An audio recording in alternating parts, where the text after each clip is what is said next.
funniest, most powerful voices in all of comedy, rising from a Saturday Night Live writer to bona fide movie star. Well, in a new film, Whiskey Tango Foxtrot, Tina plays a journalist who finds herself presented with a life-changing opportunity. Well, we got to sit down recently with Tina and Kim Barker, the real-life war correspondent who inspired Tina's character.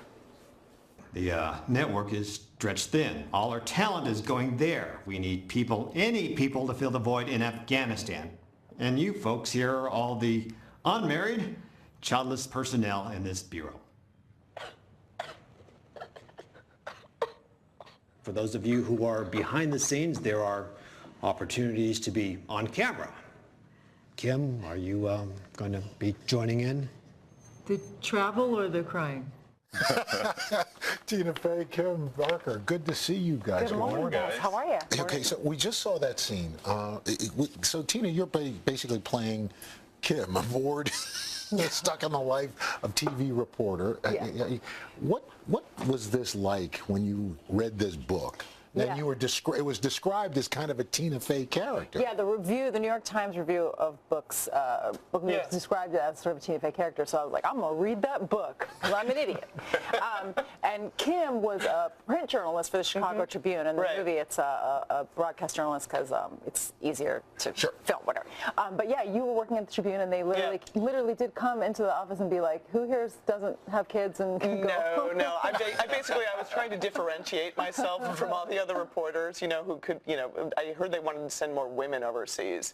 So I figured the fact that I didn't have kids and I wasn't married, it meant I was expendable, and therefore maybe nobody would sue if something happened. That's a good feeling. And they were like, we like that. And I was joking around. Sure. I have a bit of a sense of humor. The lesson here to me for authors is if you want your book made into a movie, drop Tina's name into the review. She'll buy it and be in it. Or just like any actor's name in the review. Tina, in seeing what goes through is obviously a fictionalized account, but does it give you a greater appreciation of what journalists go through when they are, in harm's way?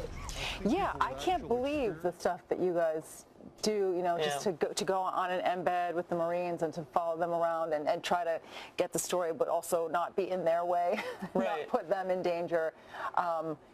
Yeah, people keep saying to me, like, could you really do this in real life? I was like, no, I'm pretty cowardly in real life. Like, I would be a real chicken to do the stuff that you have done. But to shoot it in the New Mexico desert with cameras, in New you're Mexico, good. You've got that's that. fine. Then you break it up like a nice dinner. Right. Yeah, that's fine. Right. As long as there's craft services, you'll report on the war. So part of this, obviously, it's a war movie, but there's also a lot of humor in it. Right. Was it that way for you when you were over there? Yeah, I mean, the book is written in a dark, comic way, and I tend to see the world through that lens, and read a lot of Joseph Heller and Kurt Vonnegut when I was a kid, and loved MASH. So I always wanted to see if I could do this in a way that might actually make people want to read about the war over there, and so many things you saw over there were just so absurd, and the only frame you could use to sort of capture it was dark humor. And Tina, you're portraying a real person in a movie, and Kim. Was that kind of weird for you? Well, I knew it wasn't a biopic, so I knew I didn't have to really Daniel Day-Lewis it hardcore. She was shadowing me for months. I slept in Kim's bed with her for a year. She didn't know. I always got in when she was already asleep, and I got out before she woke up. Wow, really? It was a lot of hard work. That's impressive. We wanted to try to get it right. We wanted to try to get the culture stuff right, the military stuff right as best we could. And my only regret is that Kim is how tall are you? Like 5'10"? 5'10". I wish I could have been 5'10" in the movie. That's my only regret. Shoot you a certain way to make it they shoot it like Lord of the Rings style, where they shoot up at me. Before we let you go, Tina, Sarah Palin, obviously playing a role in this presidential race. You came back. Lauren called. You came. Do you suspect you'll be back on SNL throughout the campaign? I have a feeling no. Really?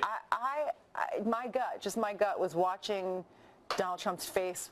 Watch her during that endorsement. He was like, "Me talk. I talkie. You know talkie." So I don't think we'll see her So again. a one and done for you and Sarah Palin. All right, and Whiskey Tango Foxtrot in theaters now. We love